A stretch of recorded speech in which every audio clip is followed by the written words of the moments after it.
If you could talk to a younger version of yourself, what would you say? How would you comfort yourself? Welcome to Normalize the Conversation. I'm your host, Francesca Reicheter, and today I'm joined by licensed psychotherapist Alyssa Mancao. In today's episode, we're delving into the transformative practice of inner child work, exploring what inner child work entails, tracing the origins of our early core beliefs, and how they shape our present experiences. From there, we'll embark on a journey toward healing, discussing where to start with inner child healing, and offering practical insights to begin this profound process of self-discovery and growth. Join us as we uncover the power of reconnecting with our inner child and embracing the path to wholeness. Alyssa, thank you so much for joining me today. I am super excited for our conversation on inner child work. But before we begin, I just want to check in. How are you really? Oh, thank you for asking that. I'm in LA right now, and the weather has been so good to us for the first time in a while. And that has always been a contributing factor of my mood. So right now I want to say I feel good because it's sunny outside, a little overwhelmed when it comes to things related to work, but overall I'm okay. How are you, really? Thank you for asking. First of all, the LA weather, I did not know it rained in LA, and I learned the hard way. It was really Uh-huh. bad for a while, and I fly in and out, so every time I would come into LA, it would be storming, and then I'd come into Florida and it would be raining. So that was really hard. Weather does make such an impact on your mental health, but thankfully it's been sunny in both states Oh, recently, good. so loving that for me. Good. But Yeah, it's been raining. yeah, but overall, I'm doing okay. I'm very, very tired lately. And I know that's just lack of sleep from these. Honestly, it's so great when we talk about inner child work because there's so much of this core belief that I'm not enough. And when something small happens, it feels so big into this I'm not enough, something's wrong, I'm the problem. And it's really been impacting my sleep lately. So, perfect timing for us to be recording today. Wonderful. So, with that, can you jump in and tell us what inner child work is? Absolutely. So, to be very, very clear, no, there is not an actual little child living within us, but it is these psychological parts of ourselves that carry the memories or even the unconscious memories of our childhood within us throughout our lifetime. So it's the versions of ourselves, whether they had their needs met or didn't have their needs met, that continue to live on within us and also influence the way that we cope with things, experience the world, and experience our relationships as well as ourselves. That is such a great definition. And it's so hard to, I think it was so hard for me in the beginning to understand that it's okay to have that inner child inside of us that needs support, right? Mhm. That it's okay to reflect on where these thoughts and beliefs are coming from, where it felt maybe a little bit neglected, or where I felt that something really impacted me. It's still impacting me today. I had this belief that the past is just the past. You're supposed to get over it and everything's fine. And without healing, without understanding where it's come from, it really can impact so much of our future and our current state. I 100% agree with you on that. Yes, the past is the past. And at the same time, it's what we call the duality. The past has an influence over the way that we experience ourselves in the world, especially when there are wounds from the past that we haven't acknowledged or attempted to heal. Can really have a negative effect in the ways that we view ourselves. Yeah, it really can. What are some examples of wounds that people might have from childhood that are still impacting them? We call these things our mental schemas or our core beliefs, right? So if a child grew up in an environment where they weren't praised, they weren't encouraged, they weren't supported, or if their parents were not present, these core beliefs can stem anywhere from I am not good enough, or I'm defective, or everything is my fault, something is wrong with me, right? And these core beliefs have different themes. There's themes of responsibility, it's all my fault. And then there's themes of value, I'm defective. And based on what we went through growing up, it can contribute to our overall core beliefs. And they don't always lean negative, but if there is trauma there, then it's likely to lean negative. Yeah, that's such a great example, because that's really what I've been dealing with lately. And growing up, I felt that, my parents were a little hypercritical. They wanted me to be better at all times, right? So an A was, why isn't it an A plus? Getting a new tumbling skill for cheer was, you need to have another one. Why is that all you're at? Being a flyer, why aren't you center flyer? Why are you now a base? You're now too big to be a flyer. What's wrong with that? So they wanted me to be better, and they did not mean it in a malicious way. I know that, but it did really impact me, and it's still impacting me to this day. And that's something that we're working on, understanding, all of us, how just that language really impacted me. And now something small happened, like the other day, my neighbor got mad at me because she felt like I spent more time with her grandchildren than she did. Granted, I was here for like 24 hours in the state of Florida with them. And she was like, you mean well, but you're causing a problem. And that went back to being younger and feeling like no matter how hard I tried, no matter how good I meant and everything, I wasn't enough. I was a problem. And I was up all night crying for like 2 nights straight. And I was like, thank goodness we're having this conversation today. So what did you do? What did you do when you kind of recognized that it was coming from something deeper? How did you nurture yourself? I actually first started by doing this journal exercise where I was trying to figure out where it was coming from and understanding that the current thought isn't true. So I was just trying to get out of that mind frame of I'm not a problem, so that I could stop crying and get to a place where I could give myself some love and support. So that's where I started. And then I had a nice cup of tea and put on Taylor Swift with my grandmother, and we just colored cards of encouragement and sat there with I'm good enough, I'm not alone, I am loved, I am worthy, and putting those into cards for others. So that's what I've done so far today.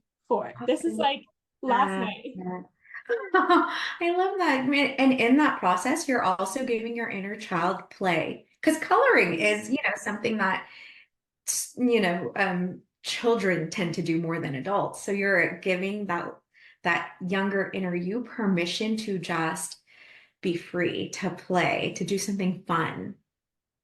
Yeah, it's really, people always tease me for loving to color, but it really is such a great way to not, I think for me, like the pressure of feeling like I'm 25 and in grad school and in that transition from young adult to adult, and it feels really overwhelming. And sometimes I'm like, I'm not where I need to be. I'm not really fitting in those roles of adult or young adult, and doing something that's just fun and doesn't take a lot of mental energy, like coloring or riding a bike, or honestly like playing in the rain, just these small things that make me feel back to a time where I could just exist without the pressure of having to have all these responsibilities and know where I fit into them.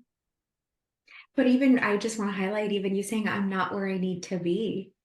Yes. It relates back to that feeling of it's not enough. Yeah. Truth is, yeah.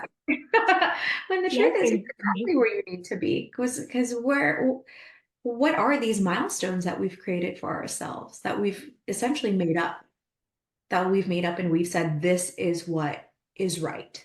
And anything that isn't that is not enough. Yes. And I think there's so much pressure from society on what these milestones should be. And then scrolling on social media and seeing other people check those boxes. Like there's so many people my age now, who I went to high school with, getting married and having kids and having like that perfect job. And I don't know how perfect it is outside of social media, but to me, I'm looking at it like, wow, their life is perfect. They're hitting these milestones we should be hitting. Why am I not there yet? Again, I'm not good enough. But society does have a lot of these expectations that we've now, or I've now at least internalized to, this is where I should be. I'm not there. I'm a problem.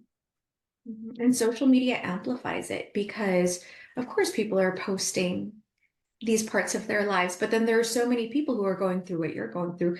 And the number of people who are going through that are not, they're not posting it because there's this feeling of shame and that feeling of like, I'm not enough. Or as we feel it in adulthood, what I like to do with clients or anybody that I'm working with is like really connect with that feeling. Close your eyes, connect with that feeling, and ask yourself, is there an earlier, another time in my life where I felt this way before? And then from there, you can connect to the thread of like the inner children within you that have felt that same feeling that you are feeling now. Because likely what you're feeling now, it's not the first time you felt it, but it's a thread of moments and experiences that have led up to this point. And when we talk about inner child work, if you can be like, oh my gosh, I felt this way when I was in the 10th grade and all of my friends were getting asked to dances except for me, right? Something where it's like everybody but me. That, and I felt this in the 5th grade where everybody but me was getting student of the month, whatever, right? You can find these themes uncovered growing up. And I think what we can do when we feel that way is, okay, focus on one time in your life where you felt that way. And what did that version of you need to hear? And can you bring her with you? You know, can you bring her with you today and just take her to the grocery store with you, take her to your classes with you, and just let her know that it's always been enough. It's enough then and it's enough now. So how can you cultivate a relationship with that part of yourself? It's like course correction. Yeah, I love that, because going back to those early moments of when you felt it and finding one moment where you can change that narrative a little bit for yourself of, I was enough then, I'm enough now. I know for me, something that I've struggled with, and I've learned that that's helping a bit, is reacting in the same way I reacted then. And continuously, when I feel that I'm not good enough, that I'm a problem, I'm reacting sometimes out of this frustration. So I might say something like to my dad the other day, for example, I was like, it's fine, go do this with this person. I don't need to be, don't worry about me. And that was because I felt not good enough when he would go on business trips growing up and I wouldn't see him for like a week, and he wouldn't come to my cheer competition or my talent show, and I was waiting for him to be there. And I constantly internalize this, I'm not good enough. So when he's doing something with someone else and maybe I wish I was involved and included, I can react that way. And I've learned where it's coming from and how starting to reframe that narrative just a little bit in my mind that I was enough then. It was not my fault. He was busy. It's not my fault that he doesn't have the time right now to do these things with me that I want to do, or remember to include me. And that doesn't have to make me feel so upset and hurt that I want to lash out with, fine, just don't include me, and making him feel guilty in the process, because it's not productive for either one of us. We're both just stressed at the end. And it's not a reflection of you as a child. It's not when we're children, because we can't cognitively make sense of these things. Automatically, our mind goes, it must be me. We're children. So we don't have that reasoning. We don't have that reasoning to be able to think through what that other person might be doing or going through, or what their rationale is, or that they can't come to the things that are important to us. But because we don't have that reasoning, automatically our minds go to, there's something wrong with me, or why am I not good enough? Yeah, and without being able to recognize it now and start looking back and healing that inner child, it really can present itself later and further. And for me, I've noticed that it's really impacted my mental health, and getting worse in impacting my mental health, because for so long, I don't want to say like I refused to admit, but I was not aware and not willing to be aware and try to go back to when those feelings started and moments that I felt that way, and what I wish was different about that, and what I could tell myself now to hopefully move through it instead of feeling stuck in those moments and feeling kind of trapped in that I'm not good enough, I'm the problem mindset. Mhm. Absolutely. And when you think about those younger versions of you, right, where like her father wasn't coming to her events, ask yourself, what did she need to hear? What do I wish she knew now? What are the things that I could tell her now? And can you write a letter to that younger version of you? You know, Oh, can you write a letter to her? And it helps to, even if you have a concrete age that you're thinking of, or even a picture of you in your uniform, can you pull it out in front of you as you write that letter to her, to give her that that conversation you wish she had? And this is what we call reparenting as well. You know, you might not have gotten it from your parents, but are there ways in which you can give it to yourself? I love that. What are some other things that maybe we can do to start giving that inner child some compassion, giving ourselves that compassion, and like you said, hearing what we needed to hear at that time? One of my friends actually taught me this. She said that her phone wallpaper is a picture of her when she was little. So that when she unlocks her phone or where she goes to look at her phone, it's a reminder to prompt her to be gentle with herself, and that, you know, inner little girl is still living within her, and to connect and be proud of herself for the things that she's accomplished up until this day, even if it's just, you know, getting through each day, just being really proud of that younger girl. So making yourself like your wallpaper or your home screen when you were younger, writing a letter to your younger self, giving yourself permission to play and have fun.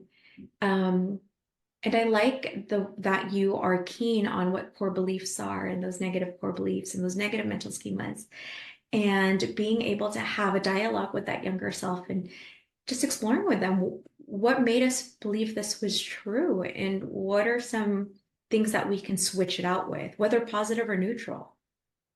Oh, those are all amazing. The home screen one.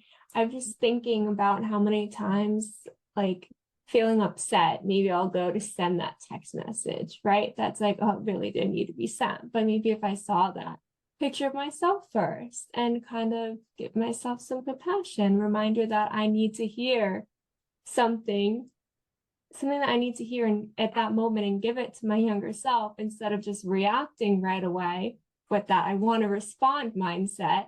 It could make such a difference. Or seeing that picture right before I go on social media and start comparing myself and start looking at mean comments or mean DMs, and trying to just honor myself and have compassion for myself before I start opening these apps that maybe I'm not giving myself compassion when I'm using them. And how can you protect that little girl's peace? Yeah. Yeah. How can you I protect that little girl's peace? Like, if you're going to open these DMs and they're mean, and it's like, think about that little girl, and you know how important it is for you to protect her peace, how important it is for you to just protect her energetic boundaries. Yeah. I'm this is gonna be so helpful for me later. I'm so excited. Yeah. And then I heard you mention, like, were you in cheer or dance? What was it that you did growing up? Cheerleading. Cheerleading? Okay. So I'm not too familiar with the cheerleading world, but I know it's competitive and I know that it's, I don't know if any other words for competitive, but it's competitive. And I think for you, if you're still into dance or anything like that, it's like joining something that allows you to move your body, but it's fun. And you're doing it just for fun. And you're allowing yourself to let go of this idea of perfectionism or comparison, or I'm doing this because I need to advance to the next level, or I'm doing this because of this company.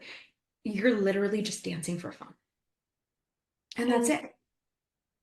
yeah, I started with tennis. So I Mhm. decided I needed to get some anger out, grab the racket, figured it was a I healthy like way to that. exert some Yeah, anger. yeah. And I noticed in the beginning, right, those themes of perfectionism and feeling very competitive. And I had to play every day for 3 hours. and I was not getting any better. And I started to internalize that. So now I'm at a point where I'll do one lesson a month. I'll maybe play a couple times with my friends, but only if it's fun. If I'm starting to feel stressed and overwhelmed and feel like I'm not getting better and putting pressure on myself, I take time off. And I change that mindset right away, because the whole point of taking up tennis was to release stress and have fun, not to find something else to make me feel bad. It was just to release that feeling of not being good enough. Yeah, and it is an opportunity for you to recognize when that good enoughness comes up and then to course correct. So it's like, oh my gosh, I'm not feeling good enough. Maybe I'll add another lesson. No, I'm going to relax and I'm going to rest. And I'm going to remind myself why I started this. It was to have fun and to release anger. It wasn't to add another notch on my belt on my resume. It's just for fun. If only we could do this course correction for my brain when it comes to school. I'm always, I have to have that perfect grade. Otherwise, I'm not good enough. I actually sent a text like that to one of my friends the other day, because I was like, I have to miss this class. So it was last night at 1 a.m. I was telling her I have to miss this class and I'm so stressed about it. And she was like, it's not the end of the world. And I was like, if my grade is not 100, it's the end of the world. I will feel like I'm not good enough and I'm failing. And thinking about that now, it's not healthy for me to live in this constant fear of one mistake, because realistically, eventually I can't get 100 on everything. Some teacher is going to trip me up, some test question, there's going to be a grammatical error, something's going to happen one day. And if I'm so caught up in the world is going to end and that I'm not good enough, going back to this test I had in 3rd grade, I failed a vocab test. I will never forget that. Failed a vocab test and felt like my parents were upset with me, felt like I wasn't good enough. I failed, became absolutely terrified and overwhelmed by my grades since that moment. And going back to that fear is never going to help me. I went to school because I wanted to learn. I want to become a therapist. I want to have fun and help people and make an impact. Don't want to be crying every night because I'm convinced the world's going to end. So that's something else I should work on. And for anybody that can relate to what you're saying, it is helpful to ask yourself, where did I develop this critical inner voice? Because as children, we are born as blank slates, and the impressions that we have of ourselves and of the world are from the experiences that we have growing up. So if you find yourself to be highly self-critical, you want to pause and ask, okay, whose voice is this? Where did I adapt or adopt this voice? Because I was not born thinking this way about myself and others. So where did I come to be so hard on myself as a measure of my self-worth? And whether or not you can identify, okay, this came from a really, really, really intense coach, or this came from a parent, or this came from an older sibling, whether or not you can identify it, you can say, maybe this voice isn't mine. So what does my voice sound like? Or what do I want my voice to sound like? It's amazing. What do I want my voice to sound like? Because sometimes we don't know what our voice is, because for so long it's been everyone else's voices in our head. So to even be able to ask yourself, maybe I can't identify my voice right now, but what do I want my voice to be? Do I want my voice to be kind and compassionate and encouraging? Do I want to feel uplifted by myself? Do I want to make myself feel strong and empowered? What kind of message do I want myself to hear? And I think being able to identify that when we can't identify what our voice is at the moment is really powerful, and something that gives me a little bit of hope. It's a practice. Yeah. It's like anything in life, like tennis or cheer or school. It's all practice.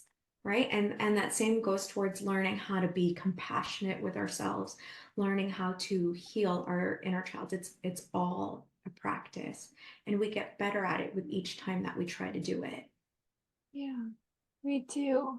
And now that everyone's heard what my core belief is and how that's impacting me today.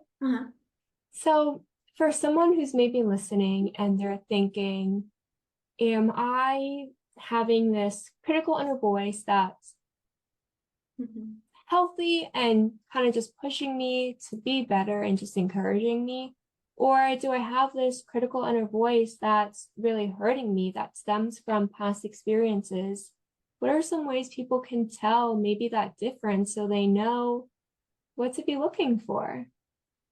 How does it make you feel? It's a good question.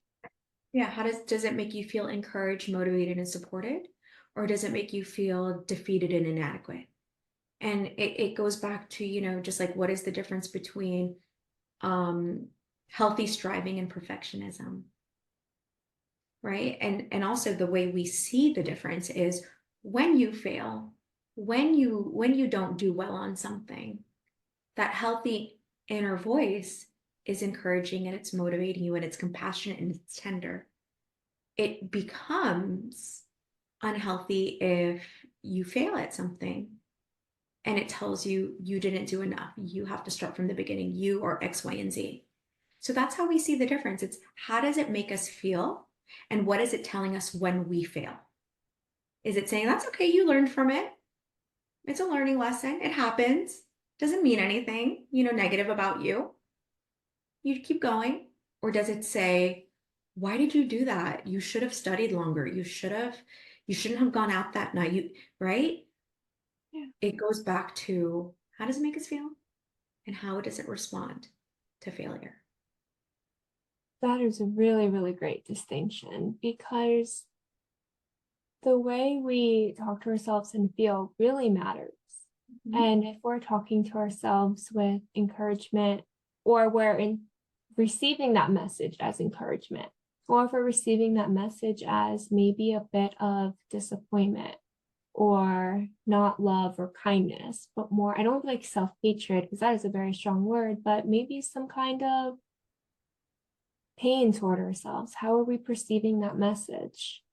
It really does make such a difference for someone who's listening now and they're identified, hey, I have this core belief, it's hurting me. I want to start doing these exercises, the journaling like you shared, changing their lock screen to a picture of themselves.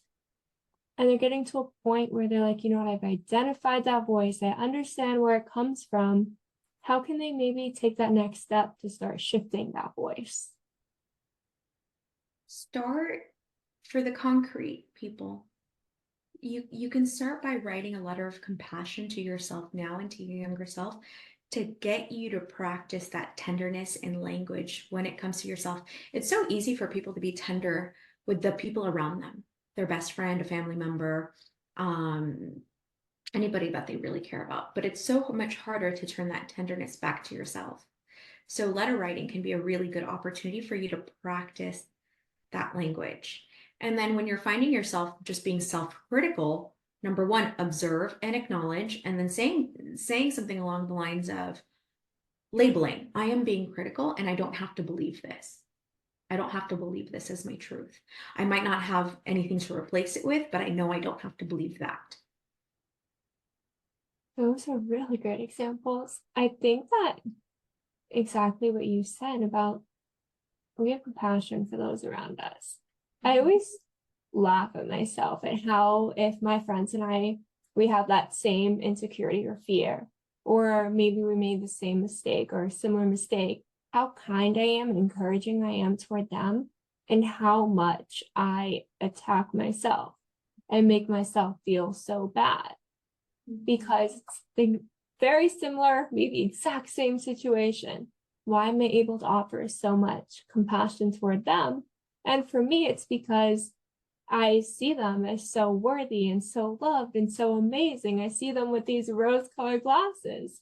And then I see myself as this person struggling to ever be good enough and who's constantly failing and a problem. So the lens that I'm looking at myself with is impacting how I'm responding to myself. So being able to write that letter and practice using that compassion, I think is huge. It's something I'm going to try. And then this is just like kind of fun exercise, but think of that person that you really care about. It could be a parent, it could be a best friend, it could be a pet. And think about how much love that comes up in your body when you think of that person, niece, nephew, whatever, right? And quickly replace that image with a vision of yourself and see if you can sustain that feeling towards yourself for just a little bit longer. I love that. I had a teacher a couple semesters ago who made us do this exercise where it was called being 100% worthy. And who do we like idolize or see as perfect and the most worthy person in the world? Because a lot of us have that person who we think is the greatest person ever. For me, it's Oprah. And why do you see that person as worthy? What characteristics do they have? What makes you look up to them? And then once you list some of those characteristics, which of those do you have? Right? Do you have any of them? You probably do. And that's why you admire them, because you see a piece of yourself of who you want to be inside them. And like for me, Oprah, for example, I always loved how inspiring she was. And I wanted to have a voice that talked to people, right? That had different conversations, that was constantly learning and helping people, making an impact. And although I'm doing it on a much smaller scale, these are small things that I am doing and working toward doing. So why do I see her as worthy and not me? When I'm looking at that list and I'm seeing that there's things on there that also represent me, starting to see myself in that same light that I see Oprah is a great way to start shifting towards seeing myself as worthy. I thought that was like the coolest exercise in the world, mainly because I was comparing myself to someone who I idolized and got to see that not as far away from being that amazing of a person as I'm telling myself that I am. Exactly. I love that. Right? It's so cool. That's a good one. It's like shadow work, but the positives. but the loving parts of you and not the dark parts of you. Yeah, it's so amazing how difficult we treat ourselves and how hard we can be and how much compassion and kindness and love we have for others. And if we're able to just identify where that voice came from, where it started from, because like you said, it could be these early thoughts, early voices, early experiences that led to how we're feeling, because we couldn't make sense of the world yet when we were younger. So being able to identify where all that pain is coming from and being able to hopefully change that language and start shifting toward kindness and compassion can really change the way we see ourselves, the way we love ourselves, and everything we get to be. And it'll shift. It'll shift the way we experience this world. It'll shift the way we experience other people. And it will really help us build a sense of resiliency when we experience setbacks and failure. Instead of a setback, what's wrong with me? Why am I never enough? It's a setback. Okay, it happens. And it's not a reflection of my worth as a person. Yes. Alyssa, you are absolutely amazing. As we are wrapping up, how can people connect with you, learn more about you, follow you? Yeah, people can find me on Instagram at Alyssa Marie Wellness. And on there, I have the link in my bio that just connects with every other way that people can reach out. And especially if they're looking for a therapist in California, I do own a group practice and do Reiki energy healing. I don't do it, but we have a Reiki specialist in my practice too. So my Instagram is where people can find me. Thank you so much for listening to Normalize the Conversation. Don't forget to subscribe, rate, and review. This podcast is an initiative of Inspiring My Generation, focusing on normalizing the conversation, bringing education and awareness to the forefront, and amplifying global voices to spark change and hope. Inspiring My Generation is a 501c3 nonprofit organization on a mission towards suicide prevention through awareness, conversation, education, and support. Connect with us on Instagram at Inspiring My Generation and visit our website inspiringmygeneration.org to learn more about our work and how you can make a difference.